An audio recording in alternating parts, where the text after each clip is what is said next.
Duke, you suck. You shut your mouth! Hey, everybody. Welcome to the Duke You Suck podcast. I am here with, in my opinion, the greatest unsigned indie worker on the scene today. A man that I've watched since he was I guess you could say teenager, but I'm still saying like pre-teen, man, because you were like 14 maybe. You could literally say since I was a kid. Yeah, for sure, man. Michael Richard Blais, thank you so much for being on here. I don't want to drag on the introduction because I could blow sunshine up your ass all day with accolades.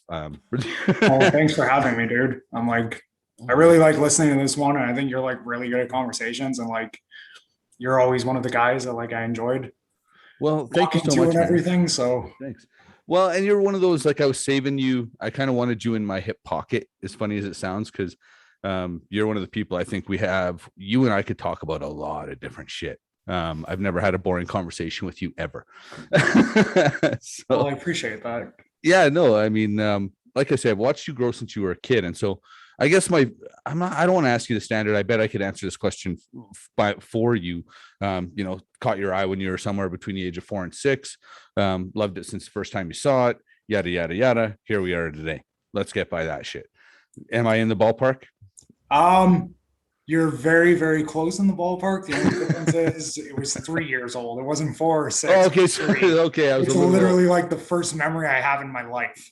Oh, is that okay? So that's, you know what, that is something new. So I guess we shouldn't I don't want to gloss over that because that's even earlier than most guys, Like the first time I remember, like, I don't remember the exact moment. I just know that like I was 3 years old. My mom was out at bingo. My dad was watching me and he fell asleep on the couch. Okay. And I was flipping through channels and I just happened to see Bret Hart on Raw. And like, it was instant, like hooked at that moment. And my mom will tell like the story now that like the next day I literally told her I was going to be a pro wrestler when I grow up. Is that right? Hey, that is done. A long time. And that to me is one of the cool things when a guy can look and say, for as long as I can remember, this is the only thing I've ever wanted to do. And now that's what you are. I mean, that to me is like I say, I'm sure there's places you might rather be right now than where you are. And I appreciate that. But at the same time, man, you, for the age you're at, you've accomplished a lot. And I don't think anybody should minimize that. Thank you. I appreciate that. No problem. You know what, man, it's easy. It's easy because we watch you're sitting here and you're a pretty quiet guy. You're unassuming. I try. Your God's gift to wrestling. Well, no, this is what people need to understand is your God's gift to wrestling promos. Are you coming out of your shell? And to me, those are by far the best shit you've done since you started. Thank you. So means a lot. Now, the one question I've always had, I got a bunch of questions people had, but I've got a few too, man. How did you end up down at BJ's with TJ? How did that actually come about? So like what actually happened was, you're not going to believe this, but I should have started like training years earlier than I even did because I was obsessed with so I'm obviously just like a huge wrestling fan. I'm obsessed with everything that has to do with wrestling and have been my whole life. Right. So I was also like very obsessed with like the Hearts because I'm a Calgarian, right? Right. Sure. And like Bret Hart's my favorite guy, all this shit. And then Diana Hart's book came out, which isn't the greatest of books when it comes to certain things, but it meant that I was able to go to an autograph signing and meet her. Okay. And she gave me the phone number from Matt Rats. And so originally I called Matt Rats and I was going to go to Matt Rats when I was only like 10 years old.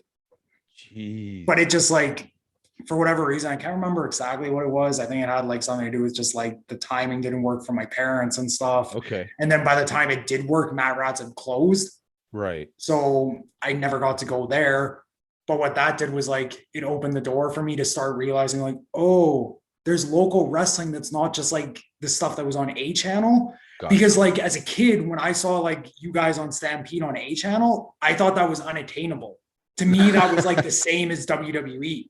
Oh. So I had no clue of even like searching Stampede Wrestling or anything online. But once I found out about Matt Rats, I was like, oh, there's kids on this and shit. It was like, oh, now I can search like local wrestling, blah, blah, blah. Okay. And then 2003 comes and there's that Stu Hart 88th birthday show, I want to say it was. Yeah, you bet.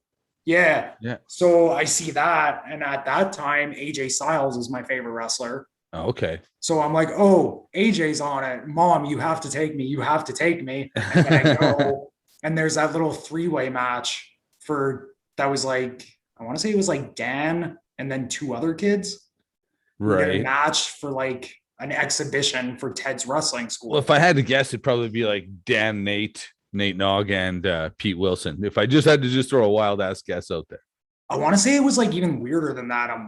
Is that right? Like Dan and then like a kid named Braden and then Trevor. Oh boy. Yeah. Okay. And it was like a 3-minute match, but it was specifically announced as an exhibition match for Teddy Hart's kids wrestling school. Oh, okay. I got you. So then after the show, obviously, like I go talk to Ted.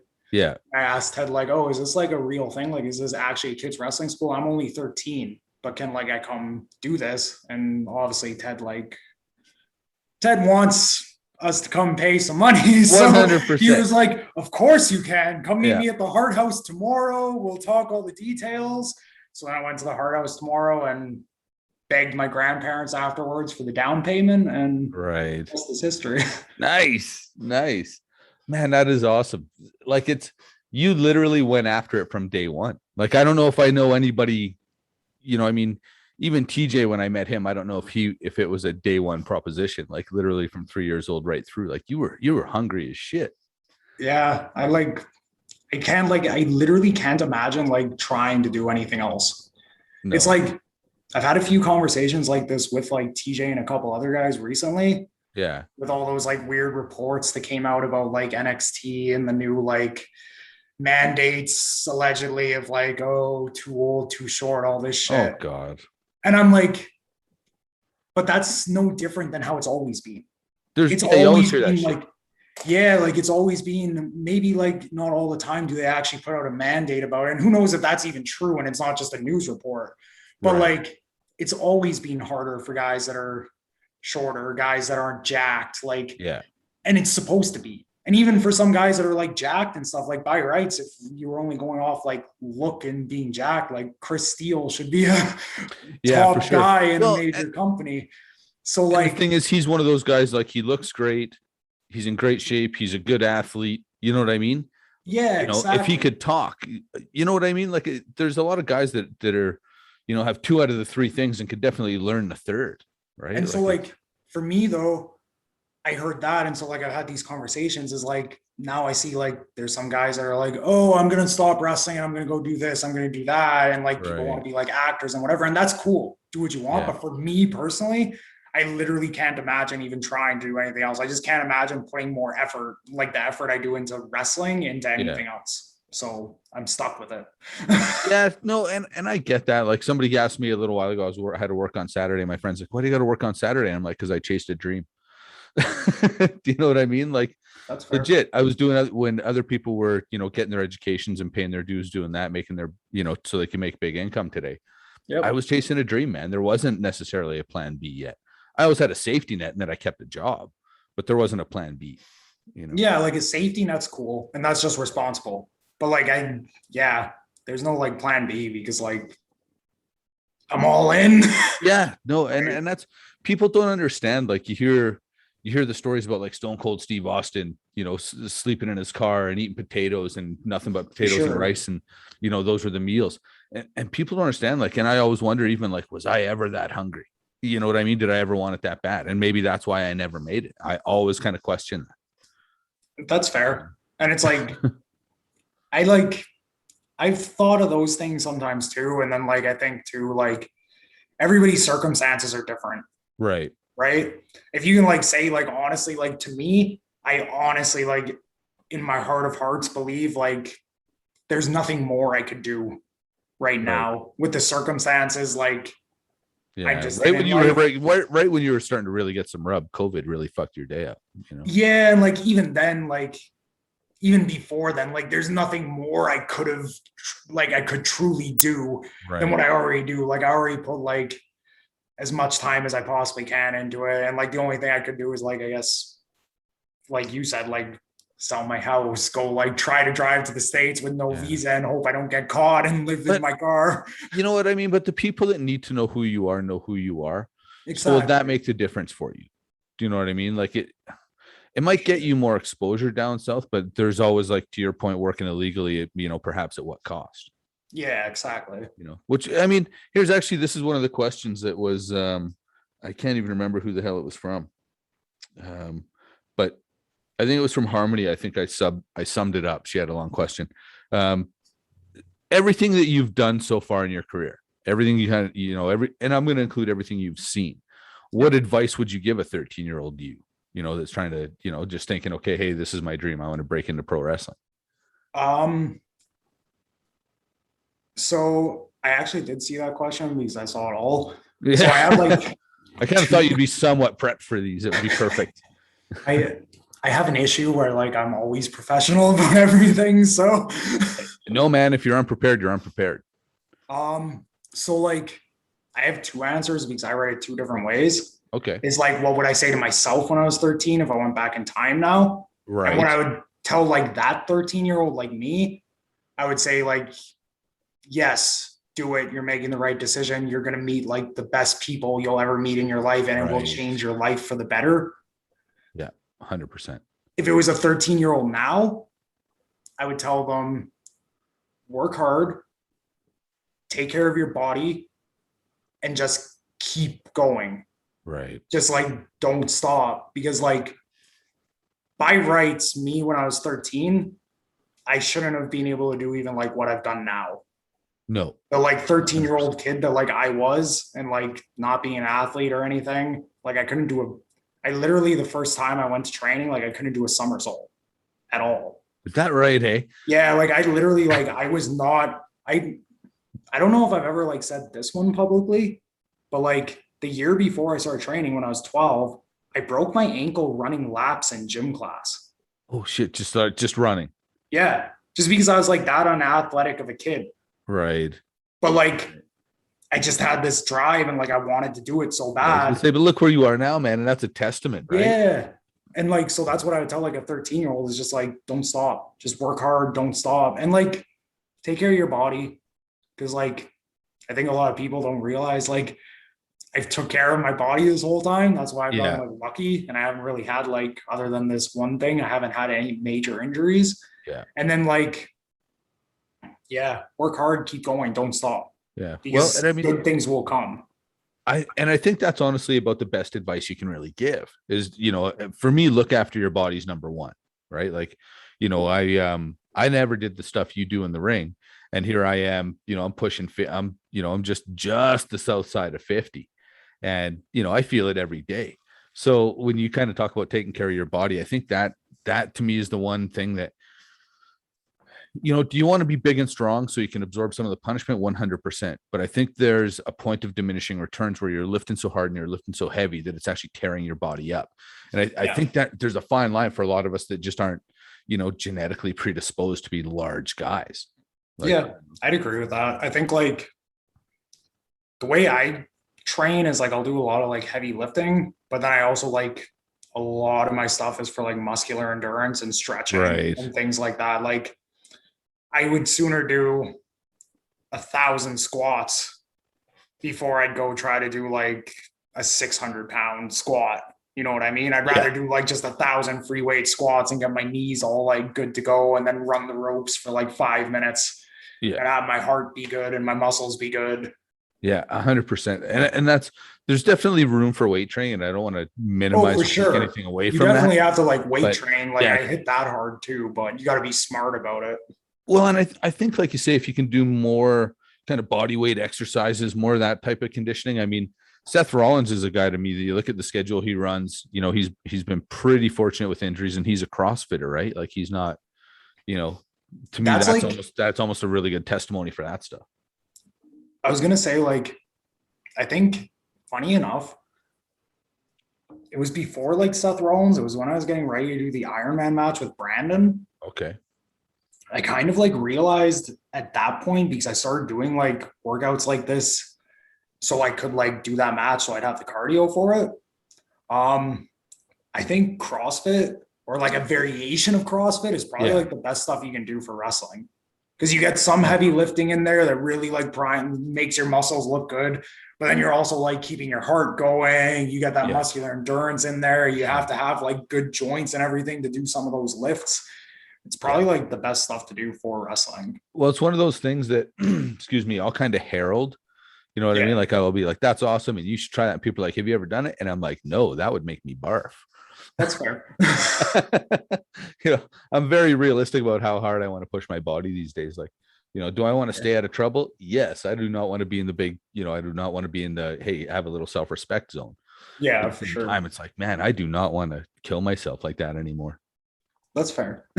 Yeah. It's,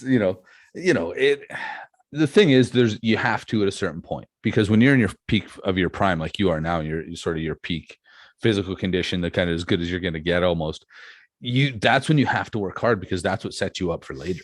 Right. Like I look at other guys like, yeah, okay, my back's a little sore, my knees kind of bark when I stand up once in a while.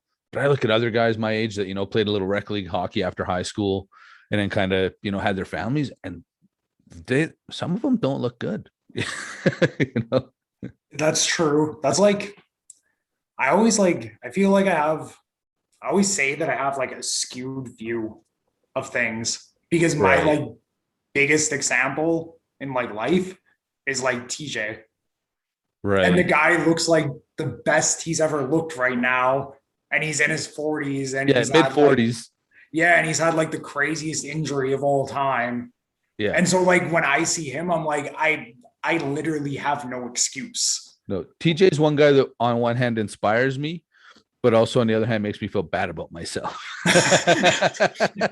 Literally, like I get what you mean, because that's like the way I like try to look at it right now at like my age, and what I'm doing is like, I literally have no excuse. Like if he's doing it and he looks like this, like I have to be doing this. Yeah. But then I see him doing push-ups on his Ferrari and I'm like, see, that's cool.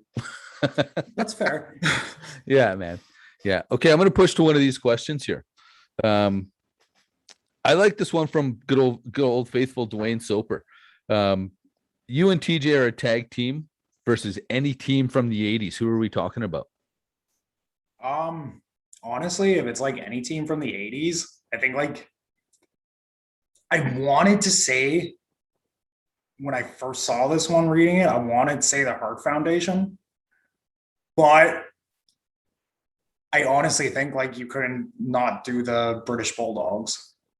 That's fair. I don't like, like I just don't think like for me, and if it was me and TJ specifically, like just our style and everything and the way we move, you wouldn't get like a better, smoother, more like intense match out of anybody else than like Dynamite and Davey in that era. 100%. I don't think, and if you're, you know, I'm not saying I'm biased or anything, but I'm probably a little biased. But to me, the Hart, like literally choose Hart Foundation or choose the Bulldogs. There's no wrong choice there. You know that's it too. Like it's literally 1A, 1B. Yeah, like it's like, but you know, I mean, I agree. Like as much as, you know, if you ask me who's the best singles kind of guy of all time, a lot of times I lean to Brett, just because he, you know, could do anything. He could make any bum look good. He could cut a promo. Like he was just all around so good. Yeah. But if you talk tag teams, I generally will lean to the Bulldogs just because of the style they worked. I like that, you know. Yeah, I think Brett's the man, and like him and Jim had like such a good dynamic. Yeah. And like you said, like I personally think like Brett's by far best singles wrestler of all time. And everybody else is just trying to like play. And I think there's a lot of like amazing guys that I love watching. Yeah. But they're like trying to play like catch up to Brett. But like, I just think if it was me and TJ, like the Bulldogs, like we're just going to be moving fast, but everything's going to look smooth. It's going to be good. We're going to be hitting the shit out of each other. Whereas like if it's the Hart Foundation, there might be a time where like there's 5 minutes where we're just going to have to get beat up by Jim. Yeah. You're going to take some bumps. So, I just think like the funner match would be the Bulldogs on that one. Yeah, for sure. No, and again, like there's no wrong answer. Like I think that's, and you know, TJ and I can remember driving up to Edmonton a lot, having the conversation like who's the best of all time, and we could always kind of get it down. Him and I would narrow it down to say top 5, and then everyone else will start chiming in, right? And it'd be like, okay, we've kind of figured once you hit the top 5, it becomes subjective. Like it gets really, really hard. Then it's for each person to kind of decide for themselves what they're looking for in the top guy. I agree with that too. Yeah. Because like wrestling is such a subjective thing. Yeah. There's like literally 100 different flavors of ice cream, and everybody's gonna like a different one. Yeah, for sure. But like, I do think like you're saying, like once you get to like a top 5, there's like your chocolate, your vanilla, your strawberry, like there's a certain 5 that like that's gonna be it, and like for just sure place them wherever people's tastes are. That that's 100%. Like I heard somebody talking about Eminem one day, and people were saying whether Eminem was the best rapper of all time or not. And this guy's attitude was, he said, Eminem might not be the best of all time, but there's no one better. And that to me is Brett. Right? Like you can argue maybe he's not the best, but there's nobody better. That's a good way to put it, for sure. Yeah. Like it's that to me is a tough, like I kind of have goosebumps thinking about how good Brett is. I've never got that before, but like, cause I've always tried to, right or wrong, man. We were always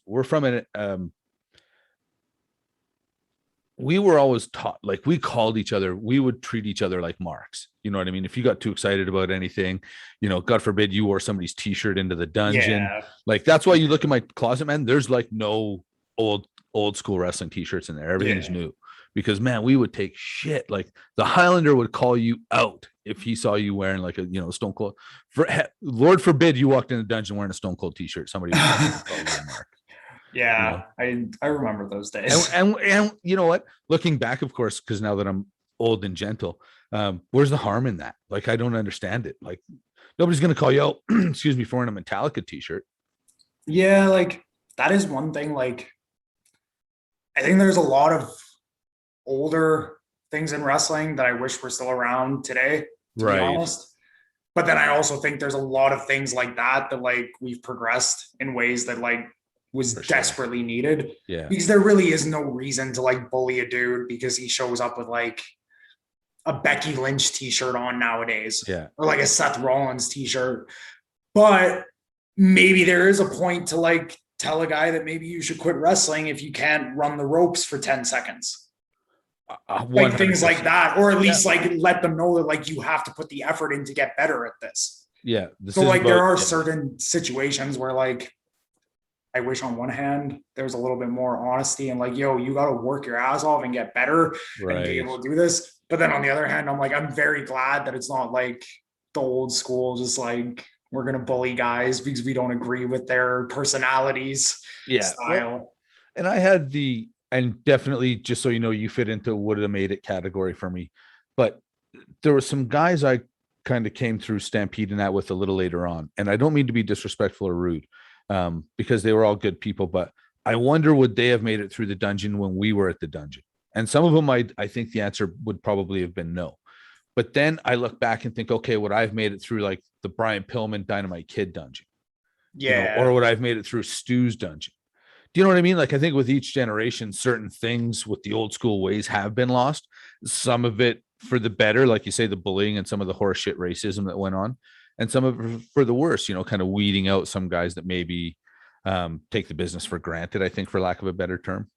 That's a good way of putting it. I agree. Like I remember having one guy in the dungeon that said wrestling, he took a stiff shot and his comment was, "Hey, this is supposed to be fake."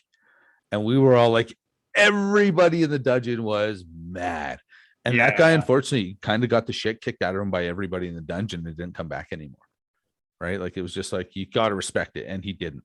Yeah. Like, which honestly, that's kind of like exactly what I'm getting at is like, I always find it weird to like, especially nowadays, like, I don't want to ever like bully somebody or like beat them up and actually like kick the shit out of them or anything. But there is a point to like, it's not ballet.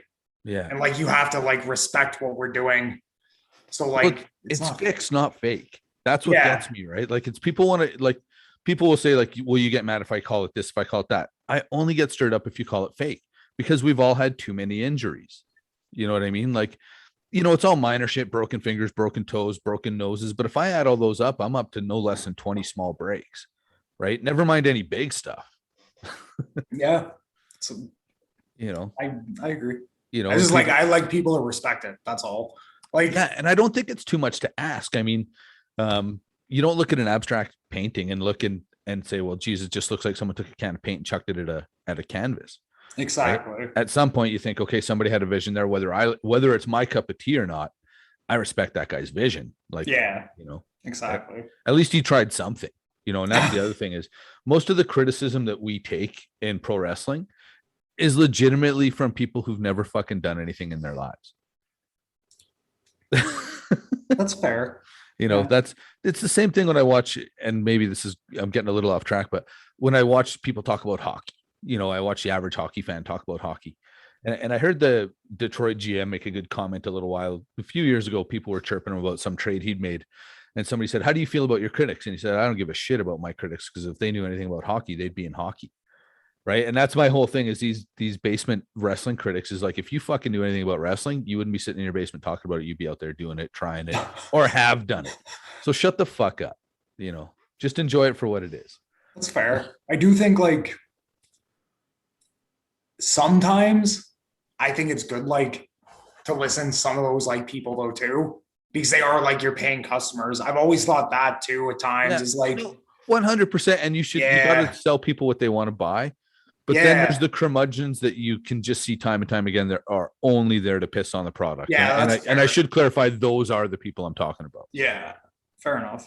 You know, now speaking of, you know, cool shit and people being into what's going on, let's talk a little bit about clandestine wrestling. Sure. I didn't realize, I kind of had a hunch, but whose baby is this? Whose idea is this? Where did it come from? I think it's awesome your brother's there, because as somebody who got a chance to wrestle with his brother, I think there's nothing cooler. So let's talk about all that shit. Okay, well, I guess I can just like say it. It's essentially my baby.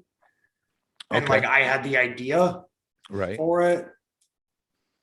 I like to say that like it's everybody's though, because it really is like everybody that you see on it is like a group effort that we all put in. Right. Which is, and like awesome. The original idea, because the first one we did was like December 2019. Because so like basically what happens is this. And I have to go through like almost the entire year of 2019. Yeah, man, let's hear it. You know what? We got time. Let's hear the whole thing.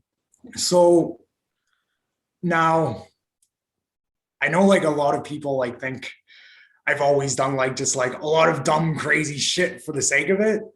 But I always had like, I explained this on Boris's podcast at one point. I always had like a method to my madness with it. Right. So like even back when I was like 17, when I first did like that flip across the ring, coast to coast leg drop, everybody was telling me you're a fucking like idiot. Like you shouldn't have done that. You're never going to whatever. But I told Boris, I was like, the first time I ever did that, like I had been able to do it on the crash pad at BJ's for like 6 months by that point. Right. But I saved it till I was wrestling Marky on Fright Night because I wasn't getting booked all the time for PWA yet. And I was like, I need to do something where the fans are going to post on that little message board after and say, you have to bring Mike or Chucky at the time back. That's brilliant. And it 100%. worked. Yeah, 100%. And so like I kept doing stuff like that all the time. And then me and Marky do that crazy Spanish fly. Right. And that like went viral and exploded and it actually got me like a lot of attention and like got me bookings. Right. And so I was like, oh, this like works even better than I thought. And then I'm like, okay, whatever, cool. I get to the Night of Champions with Ted and I'm like, okay, I know this is going to be a big show with a lot of fans. Actually, David Bush did want to ask, what was it like working with Ted? So now he's going to get that answered. Oh yeah, I also promised David and Thomas that I would shout them out here. So hi guys. All right, hey David and Thomas, you guys are beauties. Thanks for watching. Those guys have been there like literally since my first match. They're wild. I don't honestly, and I know there was, but I don't remember a time when they weren't at Stampede Wrestling. Yeah. But so I get to that match with Ted, which David, it was wild. It was just like match was wild. Working with Ted was just wild. Like behind the scenes was wild. Yeah. But I just don't know, working with Ted. and I'm gonna jump and please cut me off. Working with Ted's honestly like working with a mad scientist. He's a fucking genius. Like he's insane, but he's a genius. Yeah, like it felt like I was in a fight from like the moment, and not like in the match, like literally from the moment I said hi to him that day. It was like a fight for like, how are we going to put this together? Like, what are we going to do? Like, how's this going to work? How's that going to work? And then in the match too, like there's literally points in there where we're like grabbing each other and I'm like, no, Ted. And he's like, we're doing this. And no, Ted. And we're like legit. It was probably the most. It's an experience, man. But, so what we get to that and I'm thinking like, what can I do tonight to try to go viral again? Right. And I come up with that like Canadian Destroyer, which like I meticulously went over all day because I was like, this is really crazy. And I have to make sure like I don't get hurt from it. Right. But so we do that, it goes viral again. And I don't know if I've ever told anybody this, but that's how I got booked in England. Oh, okay. Because they saw that clip and they saw me and they were like, oh, this guy has like the social media following and like, right. And then like they saw some other videos of me and saw that like I can work and that I was trained by TJ and stuff like that. So then I get booked in England. So then I came back. I ended up having funny thing. When I got contacted for like the Canadian tryout for WWE, right. I was actually like at the airport getting ready to go to England. Really? And so like I got contacted and then I had to like pull open my phone and I had to like rebook my flight home for like 2 weeks earlier than I was supposed to come home so I could get back on time to go to the tryout. Okay. But so I get like the tryout and I do that and like it was an amazing experience. One of like the best experiences I've ever had in wrestling and like something I can check off my bucket list of right like, on, man. Good for you. Like I'm going to get signed at some point. I know that in my Yeah. heart of hearts, I believe it, but at the very least for now, that's a check off that I at least got the tryout. Right. But it doesn't work out. It is what it is. Yeah, man. But I came back and we had like, at the time, Tex had just gotten like the Force Pro Wrestling building going. Okay. And I was really in this mindset of like, okay, this didn't work out for me, but like, it's also almost a weight off my shoulders because now like I did it. Now it's like, let's focus on everything else. And what's the one thing I can focus on the most?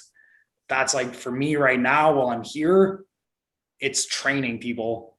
Right. And like giving them all the experiences I've had, because like, there's not many people around here who have gone and like learned from Harley Race or Dr. Tom, or like have done a WWE tryout, but I can give that to like your Zoe Sagers and people. Yeah. Michael Allen, Richard Clark's. Well, and TJ's passed brother. on that, some of that dungeon mentality to you, right? So you're one of those last bastions of that old school, right? Yeah, exactly. So like, I thought of all that. And then I started thinking like, hey, also, how else do I get my name out here? But also I want these people to get their name out there too, because like Zoe works way too hard for people to not know who she is. Taryn works way too hard for people to not know who she is.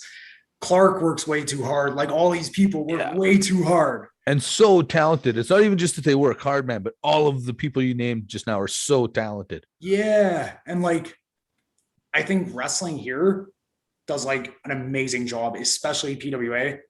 Like Kurt, like who else like is drawing 1,000 people to Nate? Yeah, for you sure. know what I mean? Like he does an amazing job. I love wrestling there. Everything I do there is amazing. But the one little thing that I think sometimes we lack in is pushing outside of the local area. Yeah, I see that. Which like, because like the example I've always given is like, I was Samoa Joe's second last independent wrestling match before he went to WWE. Yeah. And almost nobody knows about it unless I tell them. That's true. Which like by rights, everybody should know about. Anybody who knows who Samoa Joe is should know that. Yeah, like not because of me, but because it was Samoa Joe's second last. Yeah, no, I agree with that 100%. But like, that's whatever it is what it is, because like PWA is a local promotion, right? Yeah. And like, it's amazing local promotion. But so then I was like, okay, maybe I just try to pump something online myself. Right. And like, we have this training building, so I can do it out of this training building. And like the funny thing is like originally the idea, all I wanted to do was get my friends together and basically just do training matches and live stream it. Just because like I was like, sometimes it doesn't make sense to do this on a PWA show. Yeah. But I can do this here. And like I can do all these crazy things in training that I can only hit like 5 out of 10 times. Right. And in my mind, if you're going to do something on like a real show in front of an audience, you have to be able to hit it 9.5 out of 10. I get that. And I appreciate that's where I'm old school, right? Like I know I can hit the arm bar every time. Exactly. So like, I'm not going to feel as bad if like it's this live stream without fans or whatever, and I mess up. It's not going to be as big a deal to me. But if it does hit, cool, it'll probably go viral because it's crazy. For sure. But then that first one we did fucking exploded in ways I never expected it to. Yeah, man. Because like, I don't know, I guess we just did some cool stuff with the social media. And then like, as soon as like people found out kind of what was going on with it. And I think the other thing too is, so that first one we had an audience. And what was originally supposed to happen was like, I did invite only because it was literally just, we were going to invite our friends and our family. Right. Just so we'd have a little bit of an audience kind of like partying, hanging out with us. But then as soon as I posted that invite only and what the first match was, which like somehow we ended up getting like Artemis Spencer and Nicole Matthews too. Right. For it, which was wild. But as soon as I posted that, it like literally blew up around here. And like people from Saskatchewan were messaging me, asking how do you get tickets? People from BC were asking, how do you get tickets? Like, and it turned into a big thing. Nice. And yeah, like the original idea was literally just like, it's I just want so all organic. my friends to be able to do their stuff and get promoted online a little bit harder. And sometimes it's hard to do that with like the local companies because we're focused on like local and ticket selling, which is cool. Yeah. But like this was like all like online, like try to go viral sort of thing. Yeah. And then you fast forward a little bit and all of a sudden COVID hits. And now no companies are running because we literally can't. But there's this wild idea that I came up with, is just like this way to do stuff online, and we could do studio wrestling. Yeah. And that's like how these last ones came about, was just like I wanted people to be able to get experience still while we were stuck in a life where we weren't allowed to, essentially. Well, and that's, I mean, like I said, right before we started, I said that, you know, I really loved the feel of what you guys are doing. It had a more of a, you know, not to just piss on WWE at all, but it had more of a Fight Club feel than what the WWE was doing. You know, like for me, when I think old school wrestling, boxing, you know, down and dirty, what I'll call like the old sand pit, just a big circle of sandbags and two guys fighting it in there. It's like one light bulb and a dirty old light fixture above the ring, you know, and, you know, smoke-filled arena, hopefully not because it's gross breathing it in, but, and just two guys or two gals, or, you know, these days, definitely more and more a guy in a gal in the ring, just mixing it up, man. It's so good to see because it like you say, it's just, it's a different formula.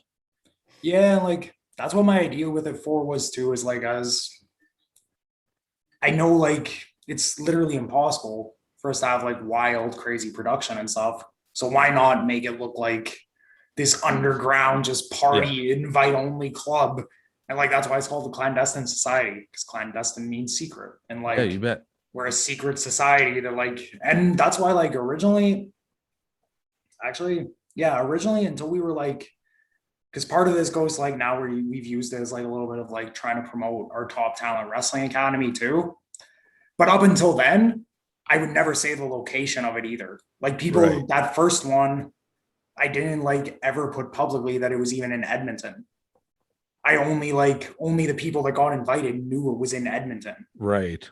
Because I wanted it to seem like a secret to everybody else. That's cool, man. That's why Brock Lesnar only comes out at pay-per-views. Exactly. Special. And so like, yeah, honestly, it's just like, it's everybody putting like effort in, it's everybody's ideas. And we just like, I just wanted everybody to be able to get seen. And then especially during COVID, like I wanted everybody to still get some sort of experience. Like if you can't wrestle in front of fans, I always say like, when you train, to me at least, you should try to wrestle as if you're in front of fans, because Yeah. then it's easy when you're in front of fans. 100%. But not everybody has that same like switch. So Yeah. I was like, but I think everybody will have that switch if there's cameras and if we give them a real entrance Yeah. and shit If they like know there's that. something actually, if it's actually for something. Exactly. So it was Yeah. like, I just want like, and especially because like my brother had just started training and stuff like that. So I was like, I really need to get him experience, and I really need to get like Zoe and Taryn and like even Mo, because Mo like stepped up like crazy Yeah. somehow He's doing overall so this well. stuff. He's Yeah, doing like Mo stepped up like crazy. So I was like, he needs to get like experiences of real matches, because there's only so Right. much you can really do in training. Yep. So like it was just a Can only way of learn so doing much. that. Yeah, Yeah. man. No, it's, and I like it because first and foremost, it's something different. B, from what you're telling me, when one of the things I tried to do a lot of times when I was booking is, Kayla, what do you guys want to do? Here's what I need. What do you guys want to do? Do you know what I mean? And I think when people are allowed to take ownership of what they're doing, it's just better. I agree. You know, like Yeah. it just gives them that sort of sense of pride. And they're going to sell your idea because you asked them to, right? But if it's, if you can make their idea work somehow into your plan, that's even better. I agree. I always like, that was something, even like when I've like helped with booking and stuff like that, I've always like wanted to try to do is like, you would know I'm like crazy when it comes to like storytelling and stuff. And my brain doesn't shut off when it comes to wrestling. And that's for like, no one's ever showed up to me with 3 pages of stuff for a match, I can tell you. Right. And like, that's with like everybody though. Like I've literally woken up in the middle of the night before and being like, whoa, Clark should do this in Saskatoon. And it has nothing to do with me. It has to do with like him and McSugar or something, doing something in Saskatoon. But like, whatever. So I'll have like structures to like everybody's stuff. But like ultimately then it'll be like, hey, but like you guys get to that how you want to, because like it's going to be way better if I tell you like the exact move for move what to do. It's going to suck. Yeah, exactly. And like on this level, like you're not getting paid enough either for me to like be an asshole and tell you have to do this exact thing. Well, and you're also not getting paid enough to sit there and put 10, 12 matches together. Also move for move. Like people don't understand how much time that would be, especially when you got to come up with all the different matches. So at least people then too get to wrestle their style. They get to learn what works, what doesn't work on their own accord. Yeah. You know what I mean? And I think, to your point, even when you're saying you're waking up in the middle of the night, coming up for shit, with shit from Michael Allen, Richard Clark to do, that to me is one of the things that's changed in the business from definitely when I was around. And I don't know when it exactly started to move over, but athletes now, the wrestlers now help each other. Like, oh man, it'd be cool in your match if you did this, you do that spot this way. What if you tried it this way?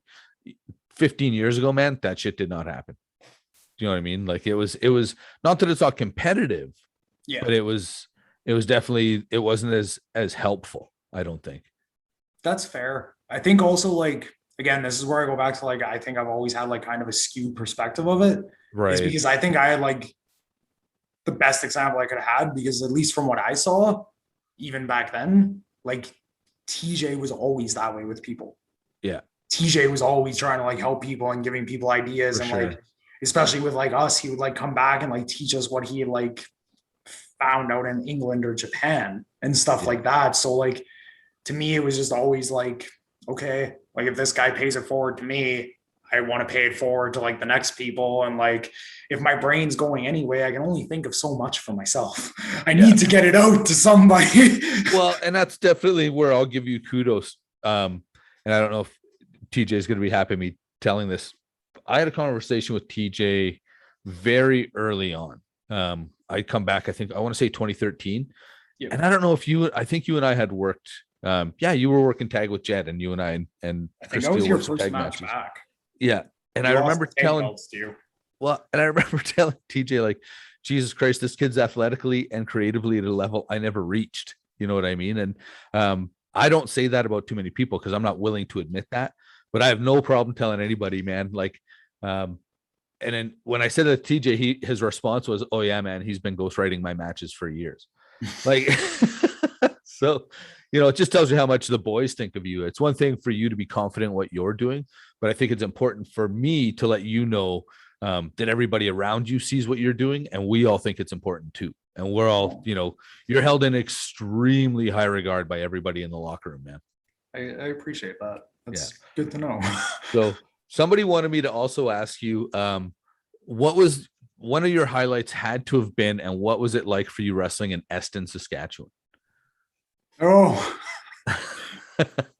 honestly, at the time, I had like this match with Dusty for PWA, and I want to say it was 2013. So I think I have the PWA title at the time, or maybe it was like late 2012, something like that. Right. But regardless, at the time, it was one of my like favorite matches, I think. Is that right? Hey? And like even now, like when I look back on it, it's like, and I still have the video and everything. It's just like everything was like hitting in it.